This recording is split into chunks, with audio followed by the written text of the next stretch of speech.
La Tierra desde el espacio, tal y como la descubrimos hace algo más de 3 décadas. De repente nos pareció más asombrosa de lo que jamás pensamos. Vimos la Tierra como un planeta por primera vez. Fue un hito en la historia que marcó el comienzo de una búsqueda sin precedentes para comprender las fuerzas que dan forma a nuestro mundo.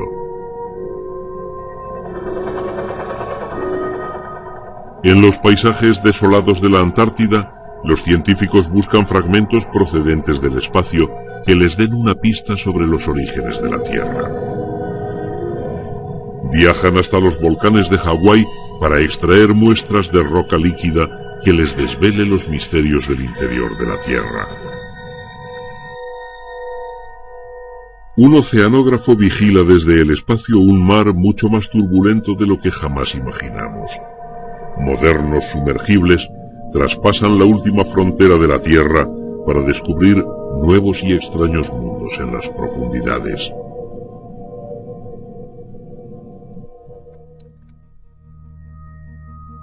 Vivimos en la era de la exploración.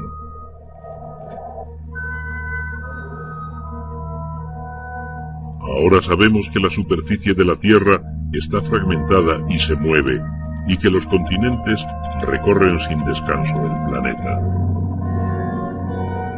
Hemos visto lugares extraños donde la corteza oceánica se abre y volcanes submarinos que crean nueva tierra.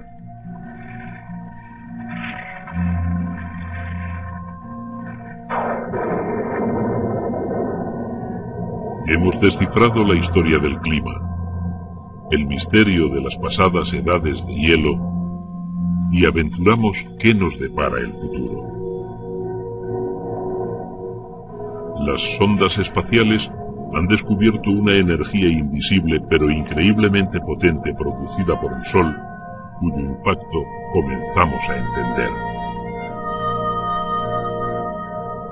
Hemos viajado a otros mundos para desvelar los secretos de la historia de nuestro planeta y nos preguntamos si el impacto de objetos procedentes del espacio exterior pudo influir en el desarrollo de la vida en la Tierra. Nuestro mundo es un vasto y complejo sistema que ha evolucionado a lo largo de miles de millones de años, y sin embargo, puede que una nueva fuerza desempeñe un papel fundamental en nuestro destino. Nos encontramos ante el comienzo de una gran aventura, equipados con tecnología de última generación.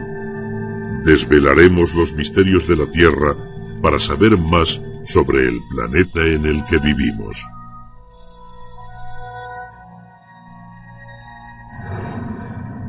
Acompáñennos en el primer episodio de esta serie con la que pretendemos redescubrir el planeta Tierra.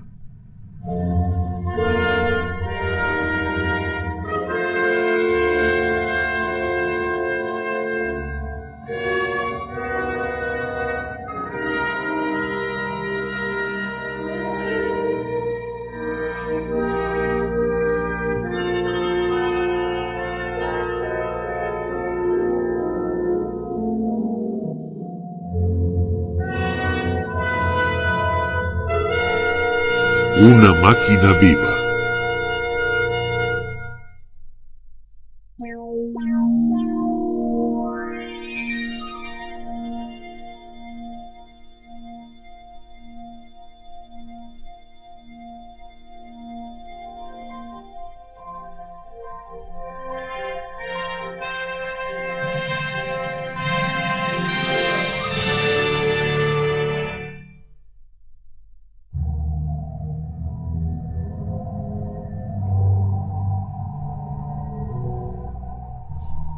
Durante la mayor parte de la historia del hombre, la Tierra ha sido un lugar aterrador.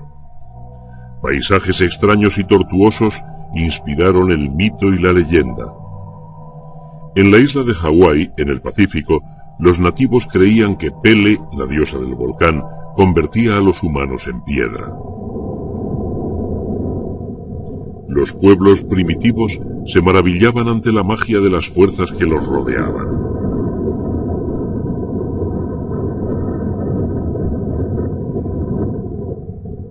La furia del volcán es sólo una pequeña muestra del increíble poder que da forma a la superficie de la Tierra, una fuerza creadora y destructora.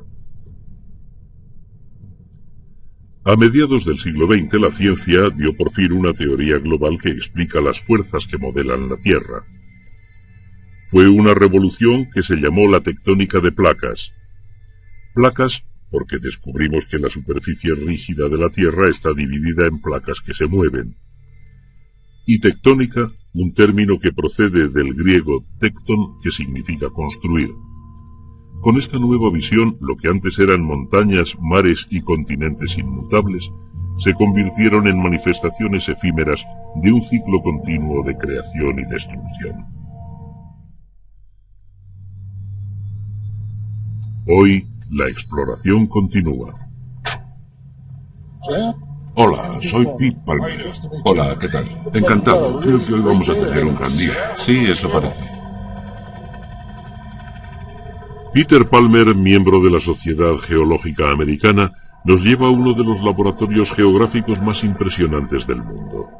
Un lugar donde se han descubierto muchos de los secretos de la historia de la Tierra.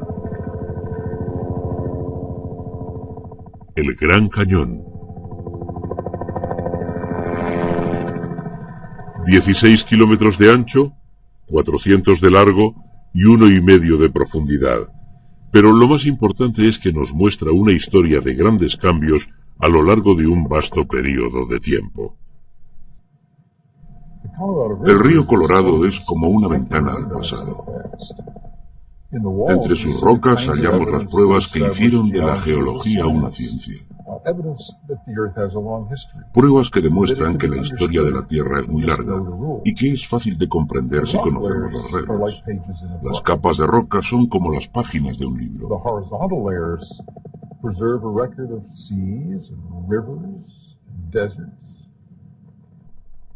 Pete Palmer se sumerge aún más en esta gran cápsula del tiempo.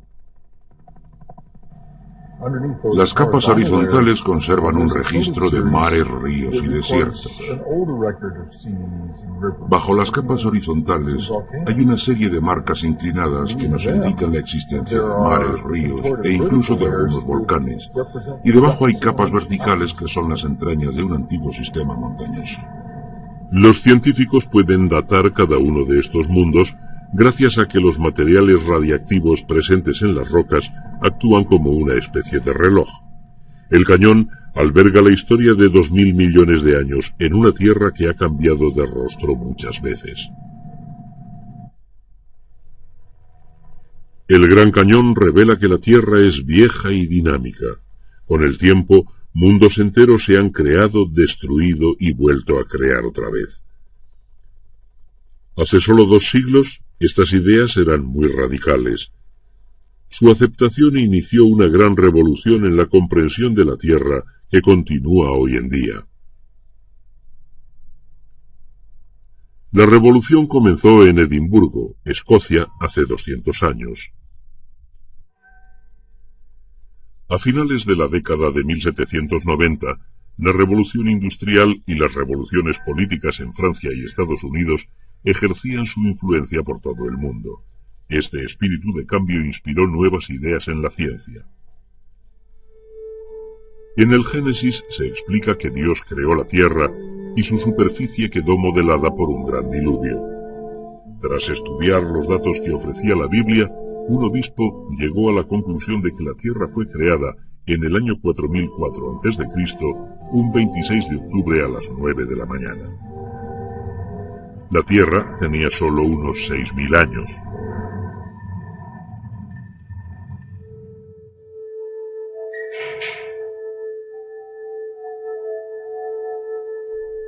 Sin embargo, en el siglo XVIII, Edimburgo era el caldo de cultivo de una nueva generación de científicos. Entre los genios de la Ilustración escocesa estaba James Hutton, el padre de la geología. Hutton siempre se preguntó por la historia y evolución de la Tierra y sus conclusiones cambiaron el dogma de la época. Los dibujos del libro de Hutton atestiguan su interés por el mundo que le rodeaba. ¿Sería posible que cada capa de roca fuera un mundo diferente, cada uno con su propio origen?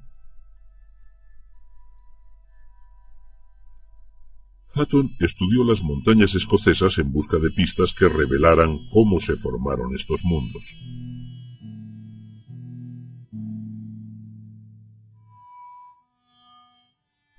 Según la doctrina imperante en el siglo XVIII, la superficie de la Tierra era inmutable.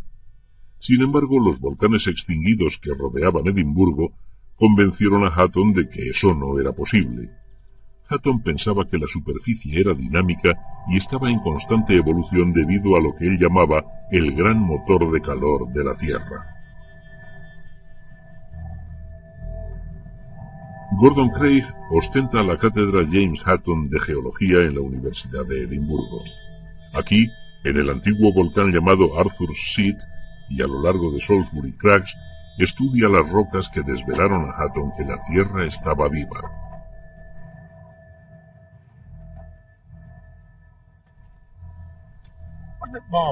Es estupendo que Hutton viviera tan cerca de este viejo volcán.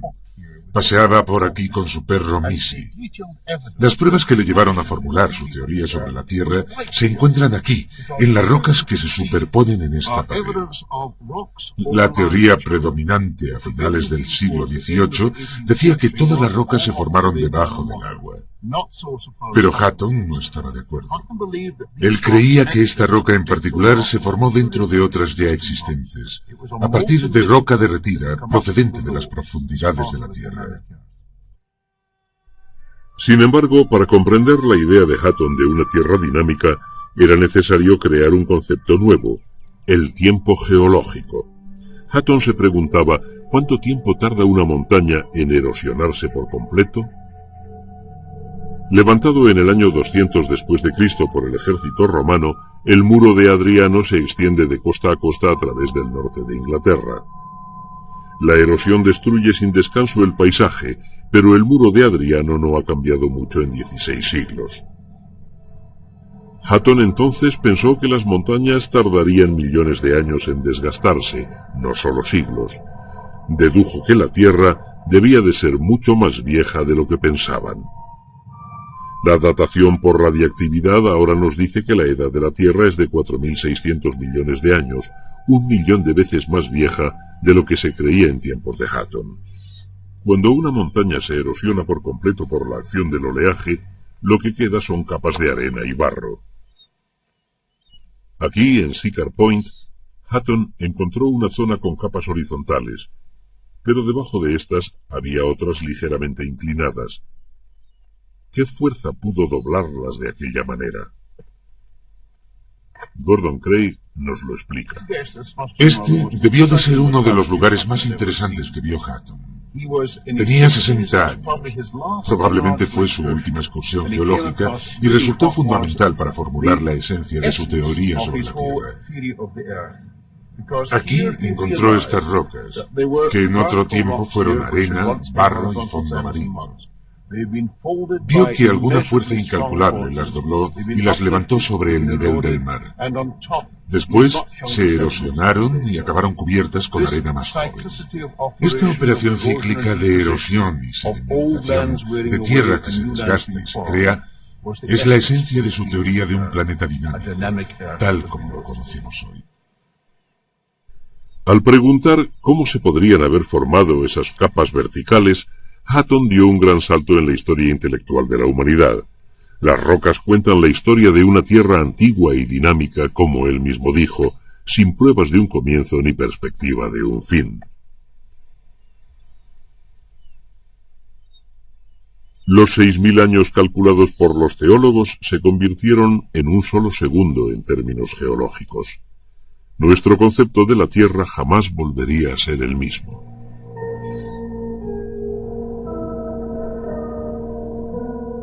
En el siglo que siguió, los científicos irían aún más lejos en sus exploraciones. El científico alemán Alfred Wegener estaba en la vanguardia. Estas imágenes de su expedición al corazón helado de Groenlandia en 1930 nos hablan de una época en la que aún había mucho que aprender en los confines del planeta. La ciencia se enfrentaba al poder letal de la naturaleza.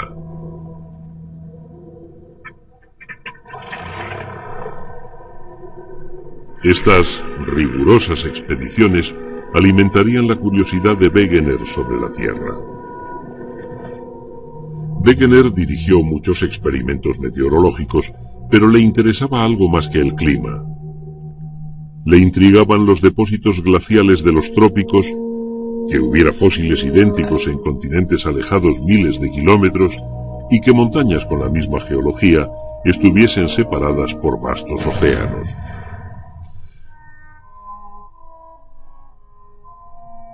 Su curiosidad le llevó a buscar una solución imaginativa a estos misterios científicos. Al igual que el mar helado de Groenlandia, quizá los continentes también pudieran separarse y moverse. La gran contribución de Wegener fue reconstruir un mundo donde todos los continentes encajaban como en un rompecabezas. En sus planos se unían cadenas montañosas y se contestaban muchas preguntas hasta entonces sin solución. Este gran continente se llamó Pangea, todas las tierras. A pesar de que las ideas de Wegener se basaban en razonamientos científicos muy minuciosos, sus colegas las consideraron pura fantasía. No podía haber una fuerza que moviese continentes enteros a través de la rocosa corteza oceánica. Wegener murió en Groenlandia, perdido en los confines de un mundo helado.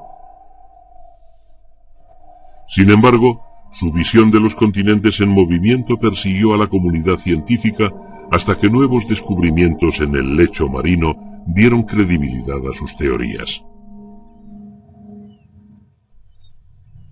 A mediados de siglo, la investigación global, enmarcada en el Año Geofísico Internacional de 1957-58, proporcionó nuevos modos de observar la Tierra como planeta. Espoleados por esta nueva visión global, los científicos exploraron y cartografiaron el lecho marino, recogiendo numerosos datos que nos llevaron al descubrimiento de una Tierra mucho más dinámica de lo que se pensó en un principio.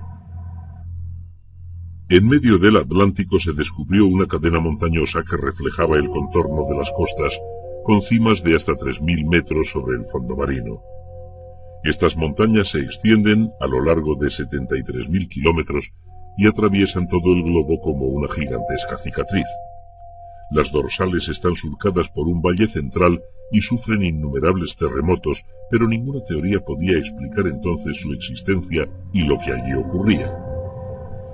Durante siglos los científicos pensaron que el lecho marino formaba parte de la corteza terrestre original, fijada para siempre cuando el planeta se enfrió. Pero los dragados sacaron rocas relativamente jóvenes y lava reciente. Ninguna de esas rocas superaba los 150 millones de años.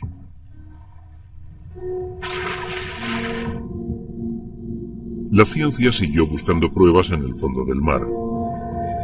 Esperaba leer en las rocas como en una enciclopedia del pasado, pero hubo una gran desilusión al descubrir que faltaban miles de millones de años. El 95% de la historia de la Tierra había desaparecido. ¿A dónde fueron todos aquellos años? ¿Por qué el fondo del mar era tan joven? En 1960, un catedrático de la Universidad de Princeton, Harry Hess, propuso la idea de la expansión de la corteza oceánica. Según él, el magma subía por los valles de estas montañas submarinas, formando nueva corteza oceánica que se extendía por las laderas de las dorsales. De ser así, el suelo oceánico podría haberse creado en 100 o 200 millones de años, lo que solo representa un 5% de la historia del planeta. Pero al no tener pruebas de peso, Hess llamó a su idea geopoesía. Curiosamente, las pruebas que apoyaban esta teoría se encontraron en tierra, en un lugar donde se produjeron varias erupciones volcánicas.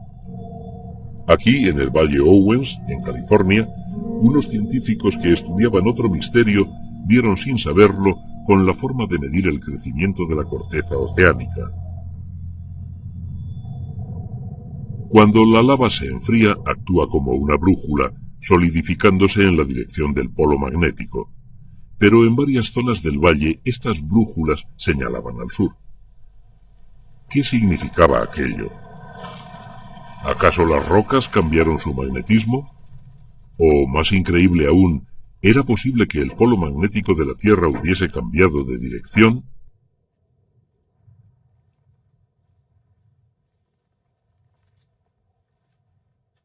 Desde 1956, Alan Cox de la Universidad de Stanford y Brent Dalrymple del Instituto Geológico estudian este misterio magnético. Nuestra idea era recoger muestras de rocas de todo el mundo para estudiar su composición, su paleomagnetismo, su edad y compararlas con las de aquí. Si las rocas estaban magnetizadas hacia el sur porque contenían ciertos minerales, todas las rocas magnetizadas hacia el sur tendrían esos minerales. Pero si lo que cambió fue el campo magnético terrestre, encontraríamos que las rocas de todo el mundo habrían registrado ese cambio al mismo tiempo. A ver qué encontramos por aquí. Para que las mediciones fueran exactas, los científicos debían encontrar lava que no hubiese sufrido ningún cambio desde la erupción. La hipótesis del cambio magnético era muy emocionante para mí porque afectaba a toda la Tierra. Habría sido un fenómeno global y me parecía maravilloso que el campo magnético de la Tierra hubiese cambiado solo. Pero no teníamos pruebas, era solo una corazonada.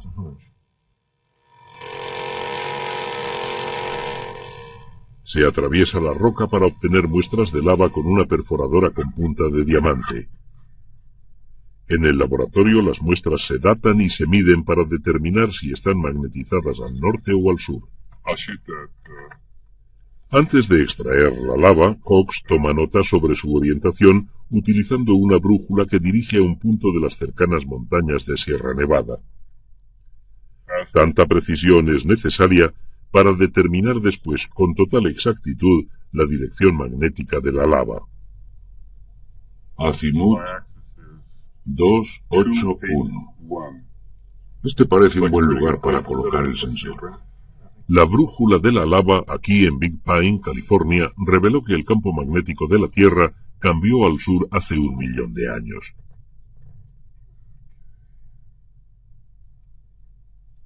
Seguimos sin saber qué hizo que el campo magnético generado por el núcleo fluido de la Tierra volviera a cambiar.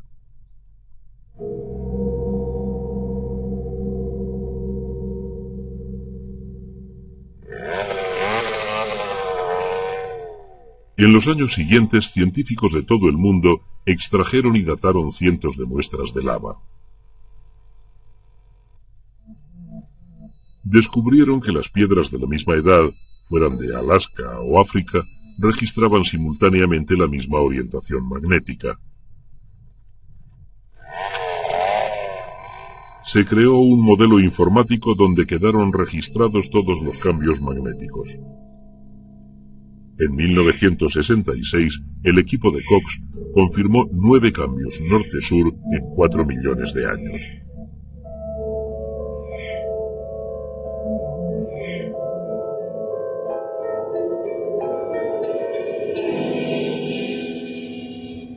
Este descubrimiento fue como dar con la piedra Rosetta que permitió a los arqueólogos desentrañar miles de años de historia y cultura egipcias.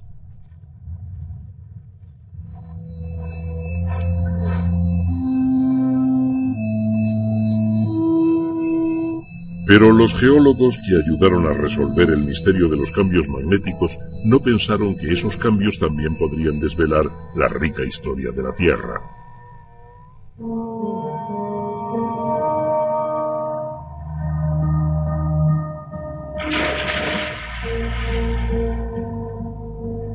Durante una década, los barcos de investigación sumergieron magnetómetros en todos los mares.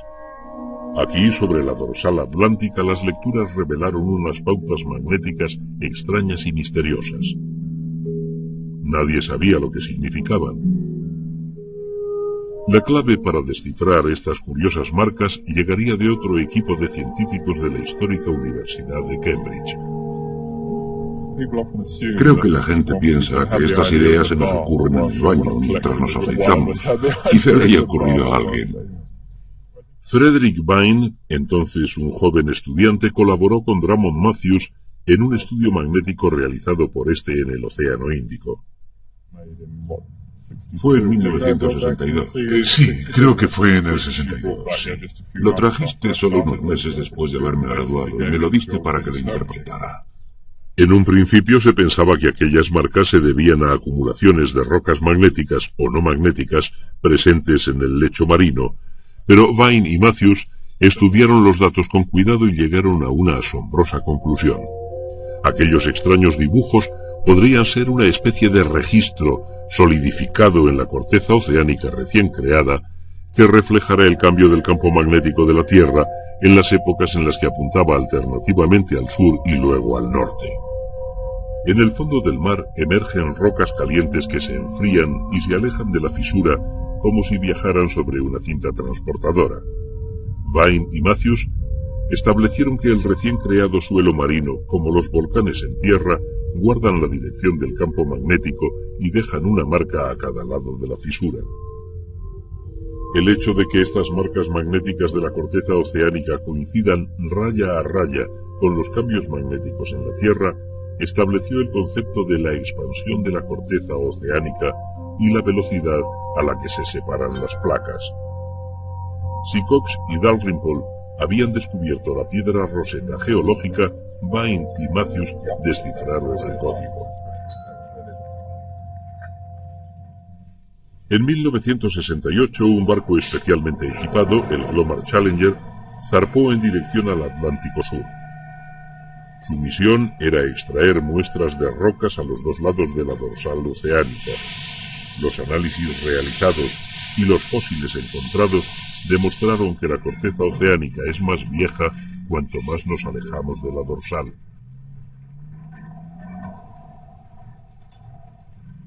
Las investigaciones del Glomar confirmaron que el lecho marino está en expansión y crece 2,5 centímetros al año. La geopoesía se había convertido en un hecho geológico. A 400 millas al suroeste de las Azores, los científicos se preparan para una gran aventura. Los sumergibles franceses Siana y Archimede, junto con el norteamericano Alvin, darán a los científicos la primera visión de la corteza oceánica expandiéndose. El llamado Proyecto Famous comenzó 4 años después de que el hombre llegase a la Luna. Alvin se sumergió 3.200 metros en un valle del tamaño del Gran Cañón.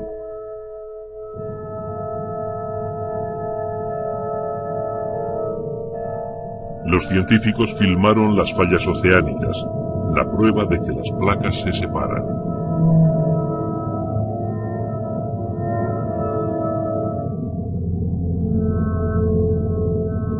Estas formaciones, llamadas almohadas, creadas por la lava solidificada, demuestran que las erupciones volcánicas crean nuevo suelo marino. Aquí vemos cómo se forman junto a la costa de Hawái. El fuego de la creación arde bajo el mar.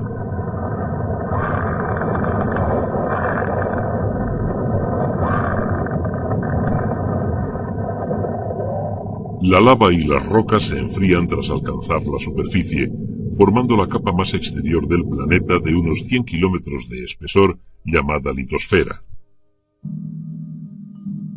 A lo largo de las dorsales oceánicas se producen terremotos que son más profundos en los bordes de las placas continentales y bajo las grandes cordilleras como los Andes y el Himalaya. Estos terremotos revelan que la litosfera está fracturada como una gigantesca cáscara de huevo en unas 20 placas. Esta es la placa continental africana, la indo-australiana, la del Pacífico. Igual que esta lava fluye ladera abajo, las placas tectónicas flotan sobre una superficie de roca derretida bajo la litosfera. Los continentes no tienen que abrirse paso a través de la dura corteza, como alegaban los detractores de Wegener, sino que se deslizan como enormes balsas. En su viaje, las placas interactúan de 4 formas. En las zonas de divergencia se separan. En las fallas transformantes se deslizan sin crear ni destruir litosfera. Y en las zonas de convergencia chocan y a veces la más densa se sumerge bajo la menos densa. Estos movimientos dan forma a la superficie de la Tierra. Para quienes viven en los bordes de las placas, los resultados pueden ser devastadores. Esta extraordinaria película se filmó en Japón durante el terremoto de mayo de 1983.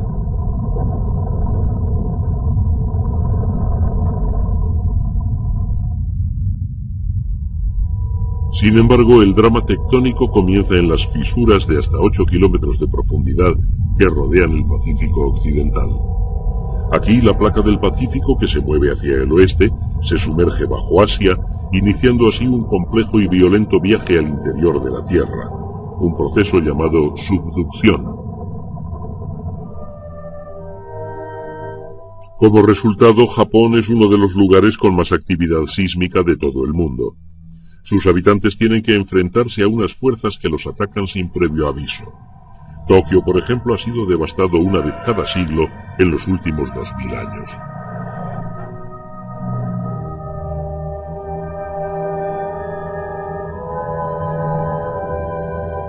A medida que la placa que en su día constituyó la corteza del Océano Pacífico se hunde a unas 50 millas de Japón, esta comienza a derretirse. De esta destrucción subterránea surge nueva tierra, ya que el magma caliente emerge para alimentar los numerosos volcanes de Japón. Abril 1973. Un volcán submarino entra en erupción en la costa sur de Japón. Los científicos del Instituto Tecnológico de Tokio observan la erupción. Así es como nacen nuevas islas, gracias a la destrucción de la placa del Pacífico en la zona de subducción de Japón.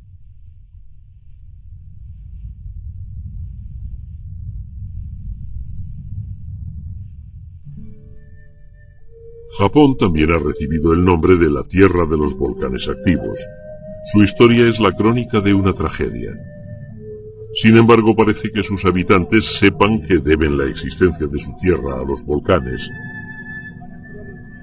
Los japoneses, resignados, siguen con sus vidas, ya que han aprendido a convivir con este interminable ciclo de destrucción y creación de placas tectónicas.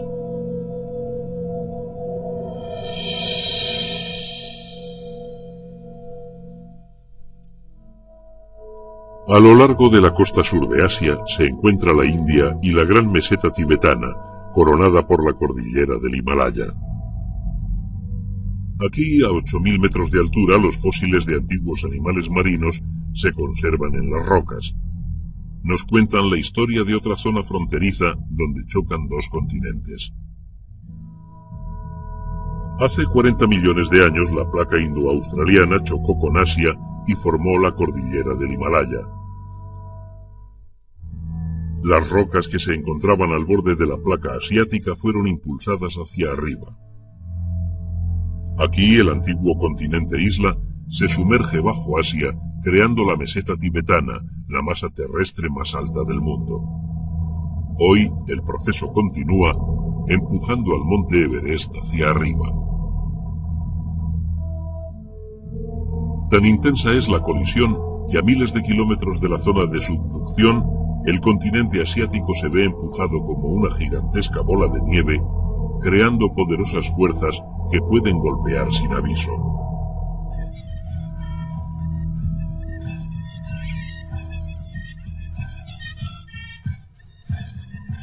China es el hogar de más de 1.000 millones de personas. Durante siglos, los chinos han intentado predecir los terremotos, pero la Tierra les sigue sorprendiendo.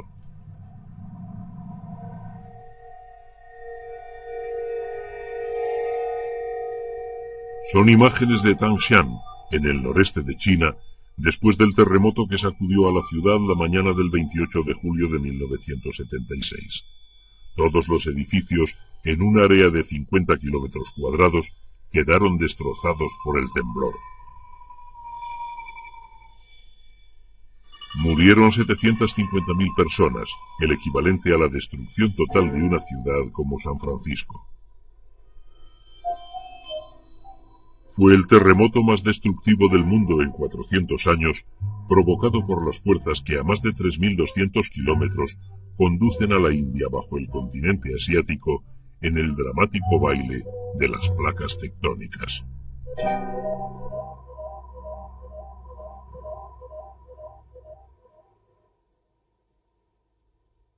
La falla de San Andrés, en la costa de California, separa dos placas distintas. En esta zona de fricción, la placa del Pacífico se acerca a la placa de América del Norte. 18 de abril de 1906. En un solo minuto, la placa pacífica recorrió 6 metros en dirección norte a lo largo de la falla, liberando energía que llevaba acumulándose más de un siglo. El terremoto y los incendios resultantes destruyeron gran parte de la ciudad de San Francisco.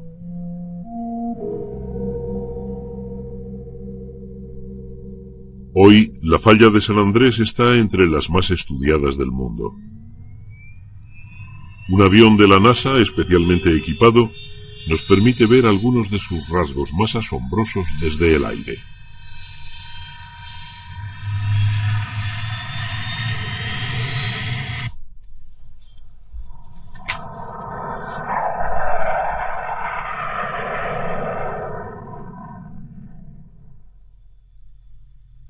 A lo largo de la llanura de Carrizo, en el centro de California, la falla marca la frontera entre la placa del Pacífico a la izquierda y la de Norteamérica a la derecha.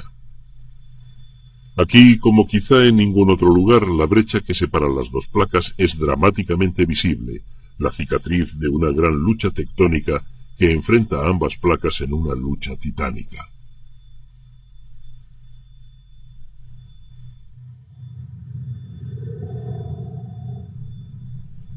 La falla se extiende desde el fondo del mar. Comienza en la frontera de Baja California con México, sigue por tierra y divide California en dos a lo largo de 1.600 kilómetros.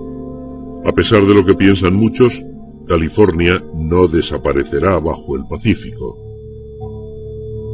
En realidad se deslizará más al norte.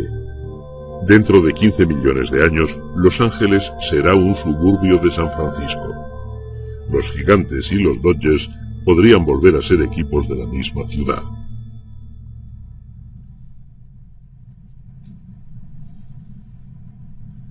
Hoy en día la lucha tectónica continúa. En ciudades como Hollister, las fuerzas se liberan lentamente y sin violencia a través del deslizamiento gradual de las placas. Sin embargo, más al norte, encima de la falla, las dos placas se enfrentan, creando con cada día que pasa más estrés.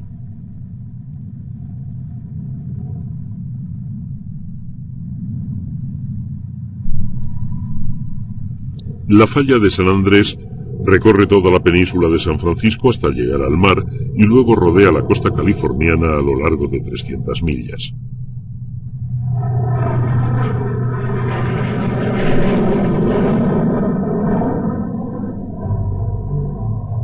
Mientras los científicos estudian la falla, las ciudades situadas junto a ella seguirán bajo vigilancia y a la espera, preguntándose dónde y cuándo volverá a ocurrir el siguiente terremoto.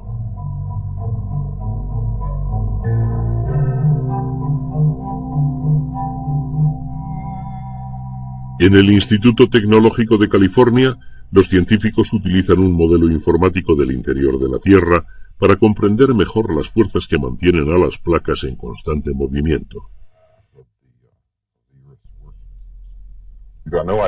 No sabemos qué fuerza impulsa a las placas, hasta qué profundidad se hunden. No sabemos la profundidad de la corteza continental ni de las dorsales oceánicas. Son interrogantes fundamentales de la geofísica, pero de momento desconocemos la respuesta, porque hemos pasado demasiado tiempo describiendo los fenómenos y no tenemos la información que nos permita comprenderlos. En la vanguardia de la investigación de esta compleja frontera de la geofísica se encuentran Brad Hager y Robert Clayton. La Red de Seguimiento Sísmico Mundial registra los miles de terremotos que sacuden la Tierra cada año. Como los rayos X, son una herramienta para mirar dentro de la Tierra. De estas ondas se deduce la densidad y la temperatura de las rocas profundas. Con estos datos, Clayton ha trazado los primeros mapas tridimensionales del interior de la Tierra. Estas porciones de 100 kilómetros muestran la variación entre las regiones más calientes, en rojo, y las más frías, en azul, en la capa de la Tierra llamada manto. Estos mapas revelan un interior mucho más complejo del que imaginamos. Pensamos que las corrientes de convección del manto mueven las placas tectónicas. Creemos que las corrientes ascendentes arrastran a las placas.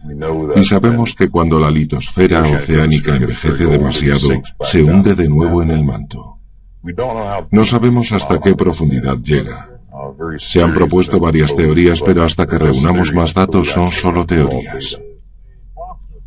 En otra demostración por ordenador, Brad Hager simula la convección en una sección del manto de la Tierra.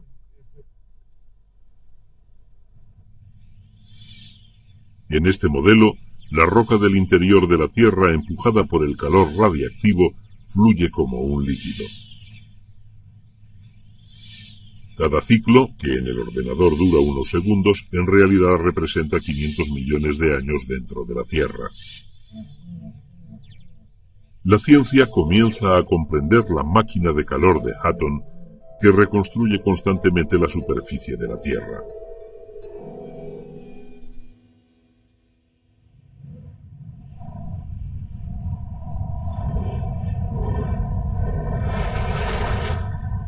El volcán Kilauea en la isla de Hawái es un poderoso testimonio de la paradoja de la creación y la destrucción. Gran parte de las leyendas de Hawái se nutren de este increíble espectáculo. La diosa de fuego, Pele, vive aquí, bajo la lava.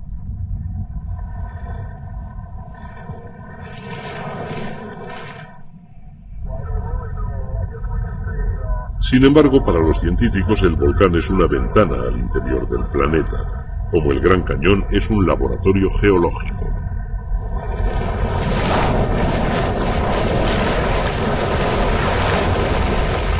Situado en medio de la placa del Pacífico, Kilauea está a miles de kilómetros del borde de la placa, donde se suelen producir casi todas las erupciones.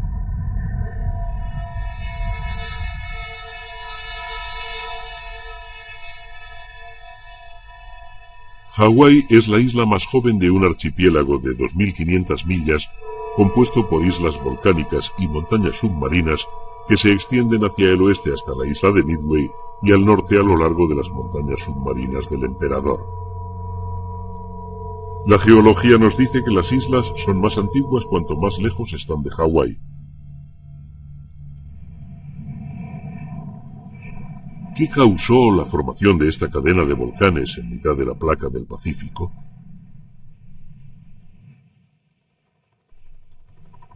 En una remota zona de Big Island, los científicos estadounidenses del Observatorio Geológico de Volcanes de Hawái comienzan su tarea diaria.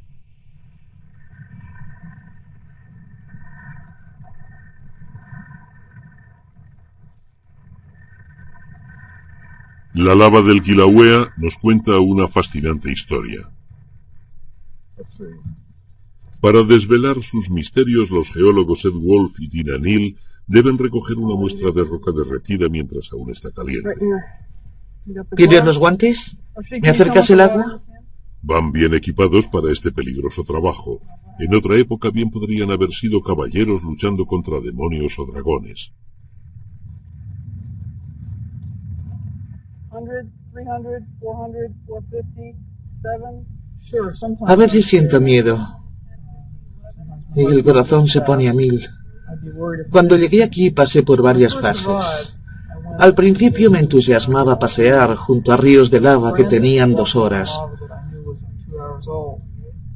Pero siempre tomo todas las precauciones posibles. Somos muy sensatos.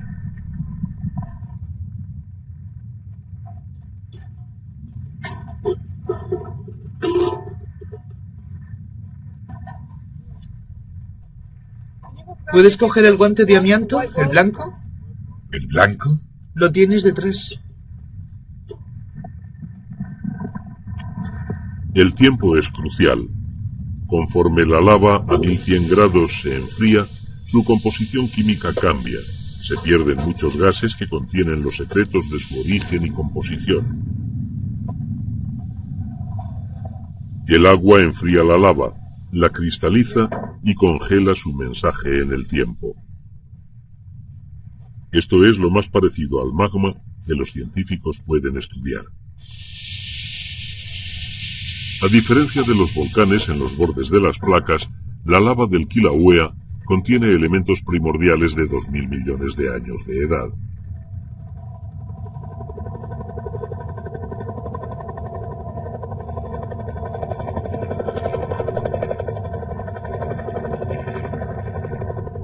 Los científicos sospechan que el Kilauea se encuentra sobre una chimenea termal con raíces que llegan hasta 3.200 kilómetros en el interior de la Tierra.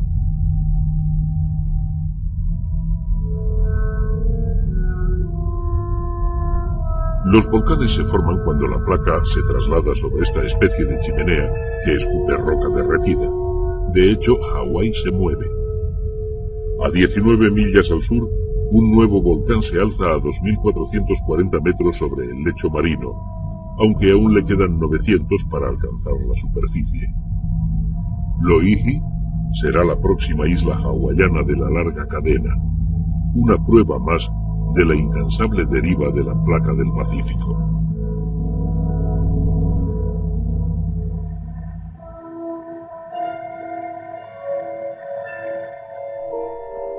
El río Mississippi fue el escenario del mayor terremoto de la historia de Estados Unidos, 20 veces más potente que el que asoló San Francisco en 1906.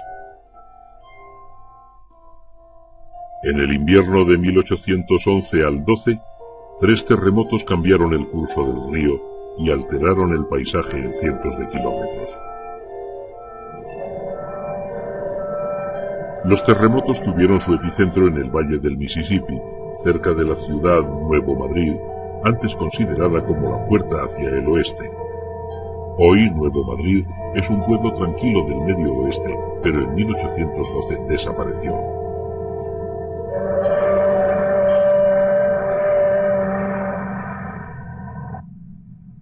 James Craven, alcalde de Nuevo Madrid. Este es un buen lugar para ver dónde estaba la antigua ciudad, porque está justo ahí, en medio del río. Un poco después de 1812, después de los terremotos, el curso del río cambió y se llevó el pueblo. Así que la antigua ciudad está ahí abajo.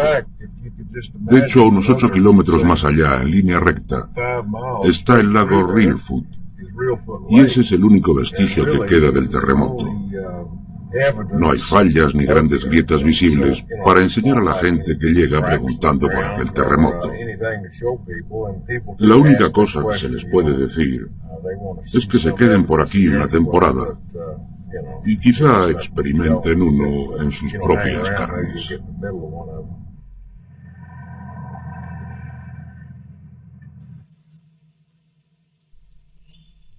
En Evasco, una empresa de ingeniería de Nueva York, el doctor Otto Nattli, de la Universidad de St. Louis, y el geólogo Fred Snyder estudian los misterios del terremoto de Nuevo Madrid en su ordenador.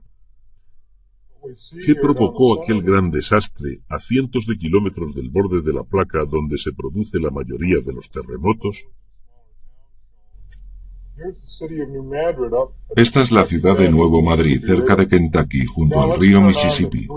John, vamos a ver los 3 grandes terremotos en esa zona.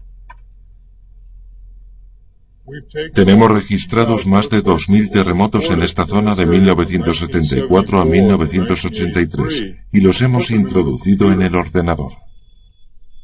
Cada cruz representa un terremoto. Los ordenadores pueden dar importantes pistas sobre lo que ocurrió en el pasado. 170 años después de los terremotos, la zona de Nuevo Madrid sigue activa. También podemos estudiar los terremotos en 3 dimensiones para hacernos una idea de lo profundos que fueron. La distribución de los terremotos sirvió para trazar un mapa de las fallas, más largas y profundas de lo que se creía, debido a la gran fuerza que se requiere para romper las rocas a esas profundidades. Son estas fallas profundas las que preocupan a los científicos. Y esto es importante porque nos ayuda a comprender cómo se reactiva una falla. Hace 600 millones de años, el interior de Norteamérica no era un lugar llano ni tranquilo. El continente se desgarraba a lo largo de una gran falla. Luego se detuvo. El tiempo ha curado la herida. Pero la creciente compresión este-oeste en la zona de la falla quizá reabra esta vieja herida. Por primera vez esto nos da un modelo físico de la causa de los terremotos de Nuevo Madrid y quizá nos ayude a predecir terremotos. En los terremotos de 1811-1812 se perdieron pocas vidas. Hoy se verían afectados 7 estados y 12 millones de personas. Ciudades como St. Louis y Memphis comienzan a incluir el pasado de Nuevo Madrid en sus planes de futuro.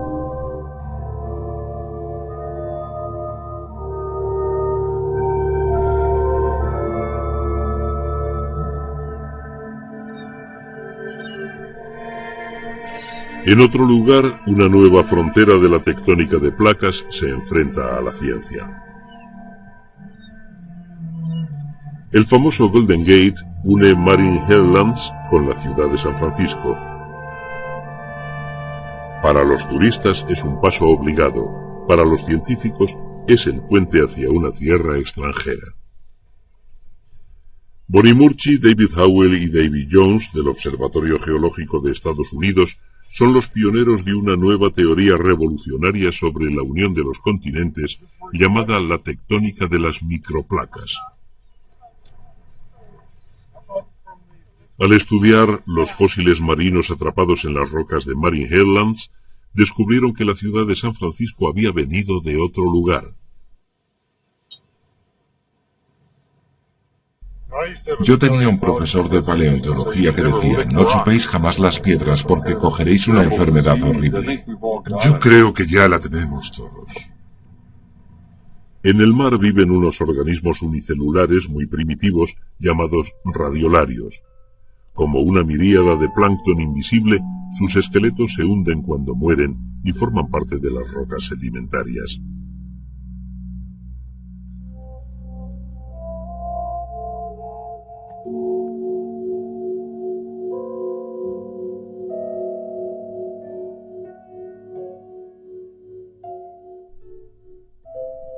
Similares al ópalo y al cuarzo en su composición química, los radiolarios tienen una exquisita simetría y una delicada belleza.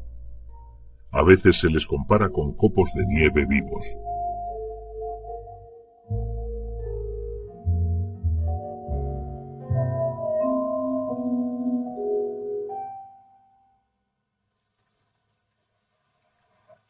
Tras un baño en ácido, la roca finalmente se desprende.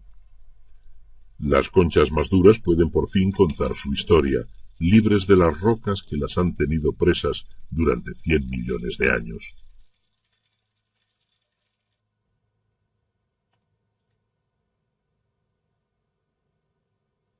La abundancia y variedad de estas conchas depende de la temperatura del agua y el ecosistema en que se desarrollaron. Del análisis de estos esqueletos, Bonnie Murchie determina la edad de un fragmento de sedimento oceánico, a qué profundidad se formó y su probable situación geológica en el pasado. Como en los hallazgos arqueológicos, el estudio de estos antiguos seres revela más de lo que podríamos pensar. El microscopio electrónico es crucial en esta tarea. ¿Puedes pasar al siguiente?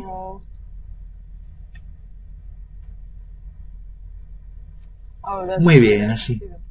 De algo más pequeño que un grano de arena surge una provocativa teoría sobre las fuerzas que modelan continentes enteros. Los fósiles de Marin Headlands sugieren que la tierra en que se apoya el Golden Gate se formó en el fondo del mar a varios miles de millas al sur. Algunos científicos creen que San Francisco se construyó con muchos trocitos de tierras procedentes de otro lugar, llamadas terreno exótico.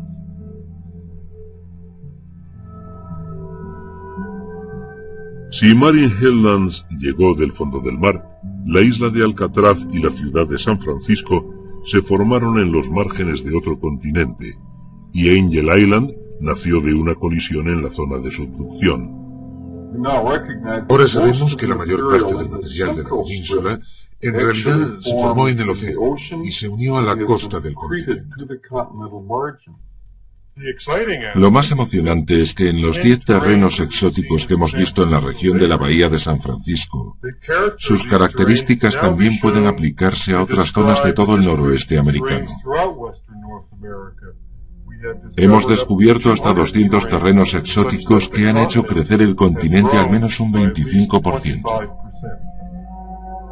Rocas del fondo marino en Idaho. Exóticos microcontinentes en las montañas rocosas canadienses. Atolones de coral en las montañas de Alaska.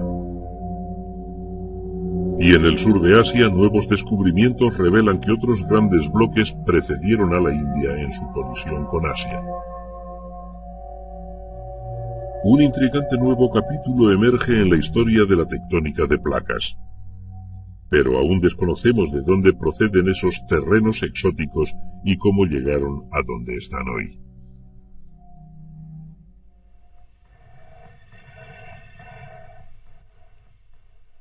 Los ordenadores han permitido a Christopher Scottis, de la Universidad de Texas, reconstruir capítulos enteros del pasado de la Tierra. Mi trabajo es la realización de una fantasía infantil, inventar una máquina del tiempo para viajar al pasado, porque eso es lo que hacemos aquí, utilizar gráficos interactivos para ver cómo eran mares y continentes hace millones de años. Es como el viaje de Colón, pero esta vez es un viaje en el tiempo, no en el espacio.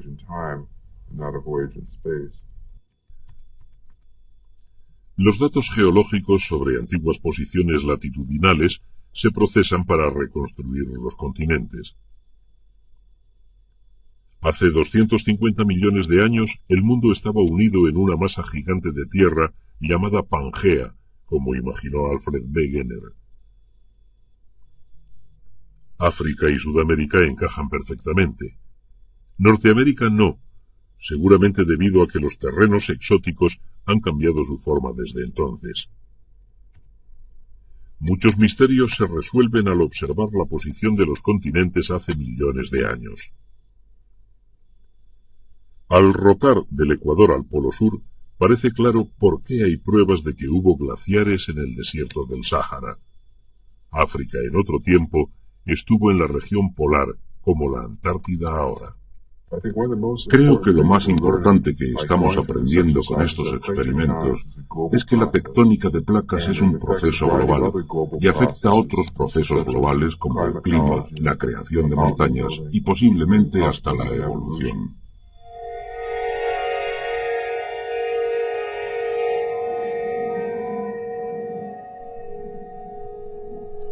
Esta tortuga va a realizar un viaje de 2000 kilómetros.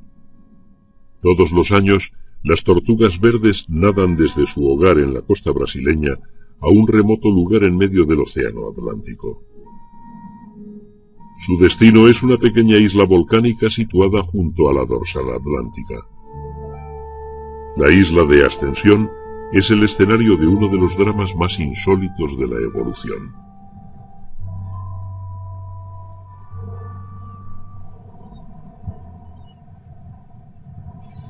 El Dr. Archie Carr, zoólogo de la Universidad de Florida, lleva 30 años estudiando la migración de las tortugas verdes. Es fácil comprender por qué las tortugas entierran sus huevos en islas. En las islas hay pocos depredadores comparado con las costas continentales. En Brasil, antes había jaguares en las playas que devoraban a las tortugas adultas, a las crías y los huevos. En otros lugares los carnívoros hacen lo mismo. Pero la pregunta es, ¿por qué van a una isla tan lejana en mitad del océano? Ahora comprendo que todo se debe al cambio de las condiciones geográficas. La tectónica de placas nos ha dado una explicación de cómo las tortugas se han ido acostumbrando poco a poco a recorrer esas distancias sin morir de agotamiento.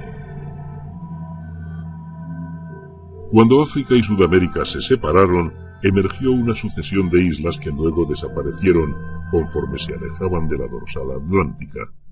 Al aumentar la extensión del océano, la distancia entre cada isla se hizo mayor. Gracias a millones de años de evolución, estas crías recorrerán mayores distancias que sus antepasados, incluso más que las tortugas que las trajeron aquí.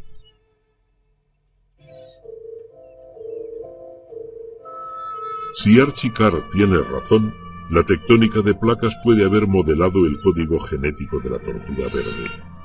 Más aún, quizá tuviera algo que ver con la aparición de la vida.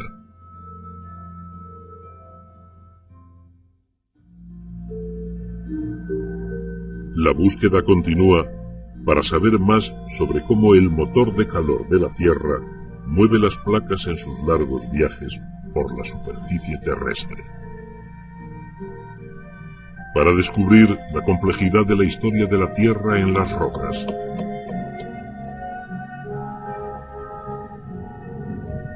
Y para investigar sobre nuestra máquina viva y sus interminables ciclos de creación y destrucción.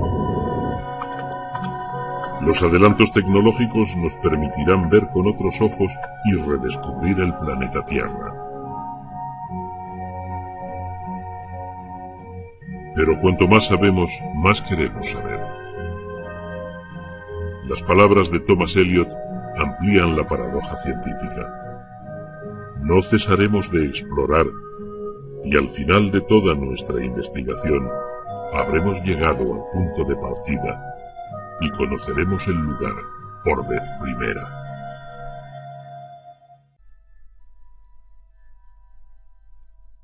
Hutton estudió las montañas escocesas en busca de pistas que revelaran cómo se formaron estos mundos.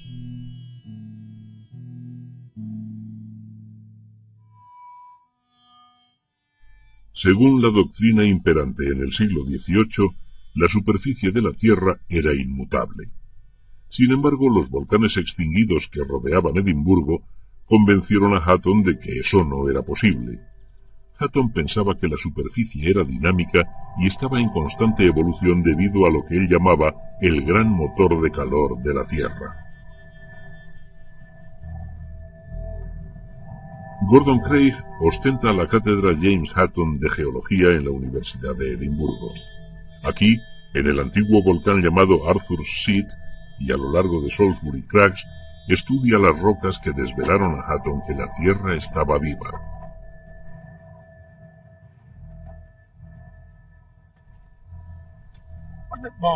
Es estupendo que Hutton viviera tan cerca de este viejo volcán. Paseaba por aquí con su perro Missy. Las pruebas que le llevaron a formular su teoría sobre la Tierra se encuentran aquí, en las rocas que se superponen en esta pared. La teoría predominante a finales del siglo XVIII decía que todas las rocas se formaron debajo del agua. Pero Hutton no estaba de acuerdo. Él creía que esta roca en particular se formó dentro de otras ya existentes, a partir de roca derretida procedente de las profundidades de la Tierra. Sin embargo, para comprender la idea de Hutton de una Tierra dinámica, era necesario crear un concepto nuevo, el tiempo geológico. Hutton se preguntaba, ¿cuánto tiempo tarda una montaña en erosionarse por completo? Levantado en el año 200 después de Cristo por el ejército romano, el muro de Adriano se extiende de costa a costa a través del norte de Inglaterra. La erosión destruye sin descanso el paisaje, pero el muro de Adriano no ha cambiado mucho en 16 siglos. Hatton entonces pensó que las montañas tardarían millones de años en desgastarse, no solo siglos. Dedujo que la Tierra debía de ser mucho más vieja de lo que pensaban. Hay una serie de marcas inclinadas que nos indican la existencia de mares, ríos e incluso de algunos volcanes, y debajo hay capas verticales que son las entrañas de un antiguo sistema montañoso. Los científicos pueden datar cada uno de estos mundos gracias a que los materiales radiactivos presentes en las rocas actúan como una especie de reloj. El cañón alberga la historia de 2000 millones de años en una Tierra que ha cambiado de rostro muchas veces. El Gran Cañón revela que la Tierra es vieja y dinámica. Con el tiempo, mundos enteros se han creado, destruido y vuelto a crear otra vez. Hace solo 2 siglos, estas ideas eran muy radicales. Su aceptación inició una gran revolución en la comprensión de la Tierra que continúa hoy en día. La revolución comenzó en Edimburgo, Escocia, hace 200 años. A finales de la década de 1790, la revolución industrial y las revoluciones políticas en Francia y Estados Unidos ejercían su influencia por todo el mundo. Este espíritu de cambio inspiró nuevas ideas en la ciencia. En el Génesis se explica que Dios creó la tierra y su superficie quedó modelada por un gran diluvio. Tras estudiar los datos que ofrecía la Biblia, un obispo llegó a la conclusión de que la tierra fue creada en el año 4004 a.C., un 26 de octubre a las 9 de la mañana. La tierra tenía solo unos 6000 años.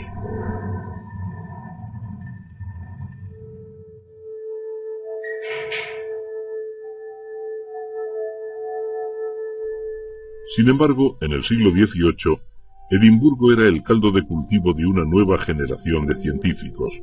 Entre los genios de la Ilustración escocesa estaba James Hutton, el padre de la geología. Hutton siempre se preguntó por la historia y evolución de la Tierra y sus conclusiones cambiaron el dogma de la época. Los dibujos del libro de Hutton atestiguan su interés por el mundo que le rodeaba. ¿Sería posible que cada capa de roca fuera un mundo diferente, cada uno con su propio origen? La Tierra desde el espacio, tal y como la descubrimos hace algo más de 3 décadas. De repente nos pareció más asombrosa de lo que jamás pensamos. Vimos la Tierra como un planeta por primera vez. Fue un hito en la historia que marcó el comienzo de una búsqueda sin precedentes para comprender las fuerzas que dan forma a nuestro mundo.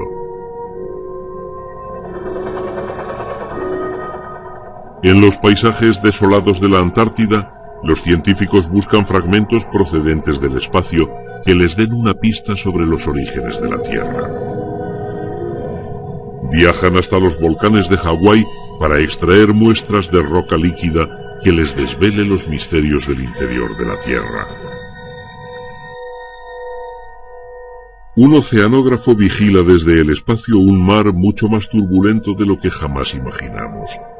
Modernos sumergibles traspasan la última frontera de la Tierra para descubrir nuevos y extraños mundos en las profundidades.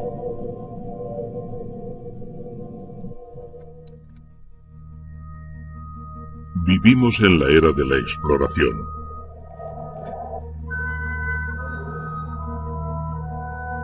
Ahora sabemos que la superficie de la Tierra está fragmentada y se mueve, y que los continentes recorren sin descanso el planeta.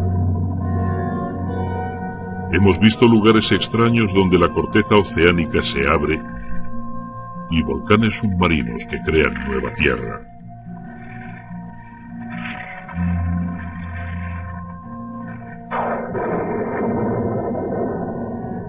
Hemos descifrado la historia del clima, el misterio de las pasadas edades de hielo y aventuramos qué nos depara el futuro.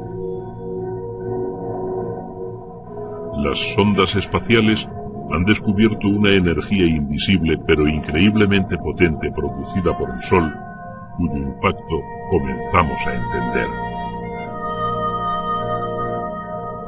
Hemos viajado a otros mundos para desvelar los secretos de la historia de nuestro planeta y nos preguntamos si el impacto de objetos procedentes del espacio exterior pudo influir en el desarrollo de la vida en la Tierra. Nuestro mundo es un vasto y complejo sistema que ha evolucionado a lo largo de miles de millones de años, y sin embargo, puede que una nueva fuerza desempeñe un papel fundamental en nuestro destino. Nos encontramos ante el comienzo de una gran aventura, equipados con tecnología de última generación. Desvelaremos los misterios de la Tierra para saber más sobre el planeta en el que vivimos.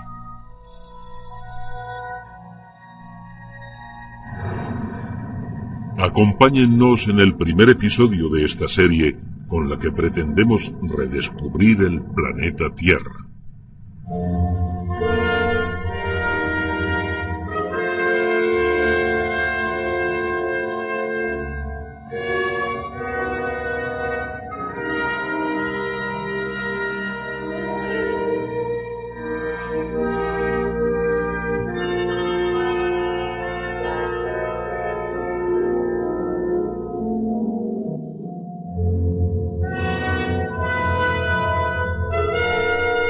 Una máquina viva.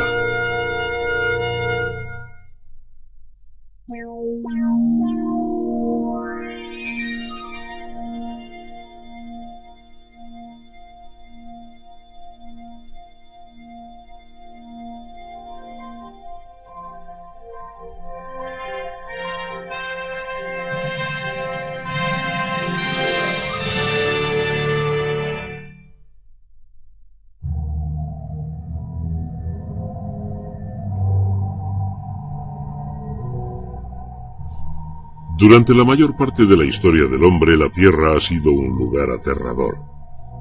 Paisajes extraños y tortuosos inspiraron el mito y la leyenda. En la isla de Hawái, en el Pacífico, los nativos creían que Pele, la diosa del volcán, convertía a los humanos en piedra. Los pueblos primitivos se maravillaban ante la magia de las fuerzas que los rodeaban.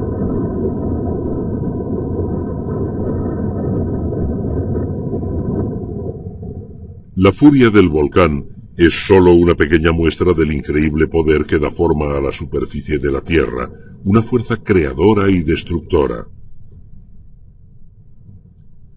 A mediados del siglo XX, la ciencia dio por fin una teoría global que explica las fuerzas que modelan la Tierra. Fue una revolución que se llamó la tectónica de placas. Placas porque descubrimos que la superficie rígida de la Tierra está dividida en placas que se mueven. Y tectónica, un término que procede del griego tecton, que significa construir. Con esta nueva visión, lo que antes eran montañas, mares y continentes inmutables, se convirtieron en manifestaciones efímeras de un ciclo continuo de creación y destrucción. Hoy, la exploración continúa. Hola, soy Pete Palmer. Hola, ¿qué tal? Encantado, creo que hoy vamos a tener un gran día. Sí, eso parece. Peter Palmer, miembro de la Sociedad Geológica Americana, nos lleva a uno de los laboratorios geográficos más impresionantes del mundo. Un lugar donde se han descubierto muchos de los secretos de la historia de la Tierra. El Gran Cañón. 16 kilómetros de ancho, 400 de largo y 1,5 de profundidad. Pero lo más importante es que nos muestra una historia de grandes cambios a lo largo de un vasto periodo de tiempo. El río Colorado es como una ventana al pasado. Entre sus rocas hallamos las pruebas que hicieron de la geología una ciencia. Pruebas que demuestran que la historia de la Tierra es muy larga y que es fácil de comprender si conocemos las reglas. Las capas de roca son como las páginas de un libro.